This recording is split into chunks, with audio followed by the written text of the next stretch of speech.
Se acabó la mentira, la suerte se les agotó y el mundo entero por fin puede respirar en paz. Lo que sucedió en la gran final del Mundial 2026 no fue solo una derrota deportiva para la selección argentina, fue el día en que el fútbol recuperó la dignidad. Durante 4 largos años tuvimos que aguantarnos la soberbia, el ego desmedido y la narrativa infumable de un país que se sentía el dueño del planeta solo por haber ganado un torneo en el desierto. Pero el 18 de julio de 2026, en el MetLife Stadium de Nueva Jersey, la máscara se les cayó por completo. Ver las caras de frustración, el llanto desconsolado en la tribuna y a los jugadores argentinos saliendo con la cabeza agachada sin poder levantar el trofeo fue, para millones de fanáticos en cada rincón del planeta, el momento más satisfactorio en la historia reciente del deporte. Y no nos hagamos los ciegos, absolutamente nadie fuera de sus fronteras quería verlo celebrar otra vez. El rechazo que generó la albiceleste en este mundial no nació por casualidad ni por envidia, como a ellos les encanta repetir para consolarse. Nació porque el aficionado neutral se cansó de la arrogancia, de la falta de respeto hacia los rivales y de un estilo de juego que rozaba lo antideportivo. Desde el día 1 de este torneo en Norteamérica, el ambiente alrededor de la selección argentina era sencillamente insoportable.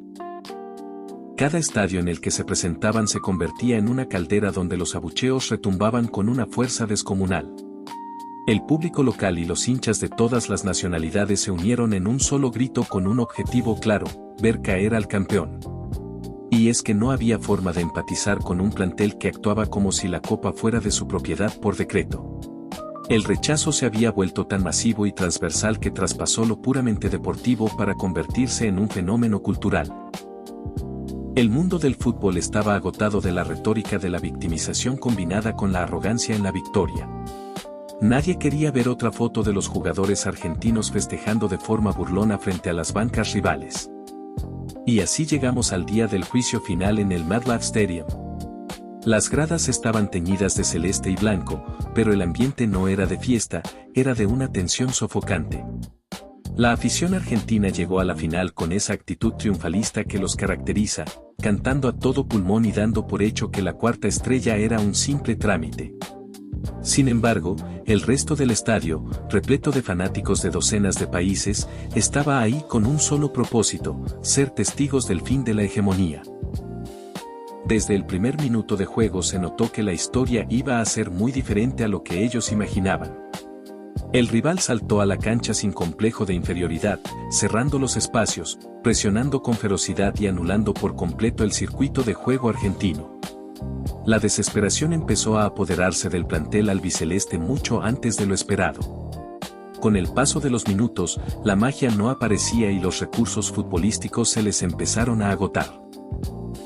Volvieron a verse los mismos vicios de siempre, las protestas airosas al juez central por cada roce mínimo, los gestos de rabia entre los propios compañeros y esa manía de querer resolver los partidos a pura prepotencia cuando el balón no quiere entrar.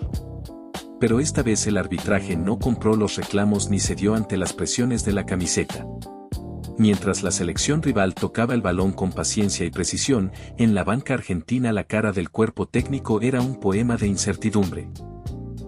Cada pase errado del albiceleste era celebrado con un estruendoso olé por la mayoría del estadio, una humillación deportiva que golpeó directo en el orgullo de un equipo que se creía invencible.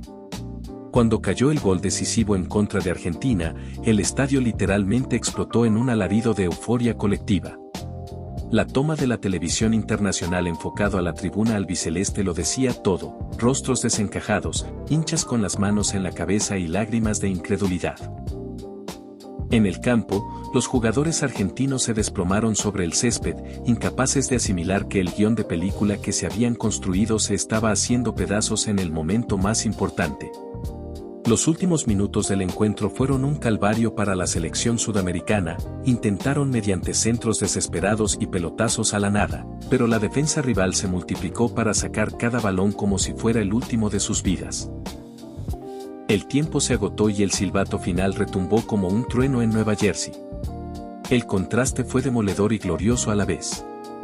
Mientras el nuevo campeón del mundo corría a abrazarse y celebrar una gesta histórica, la imagen de la selección argentina derrotada recorrió el planeta en tiempo real.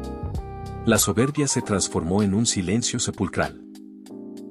No hubo milagro en los penales ni jugadas milagrosas que lo salvaran a última hora por primera vez en muchos años. El equipo más pesado y polémico del fútbol moderno tuvo que tragarse el orgullo y ver desde el suelo como otro país festejaba en su cara. Lo que sucedió en las redes sociales en el preciso instante en que concluyó el partido fue sencillamente colosal.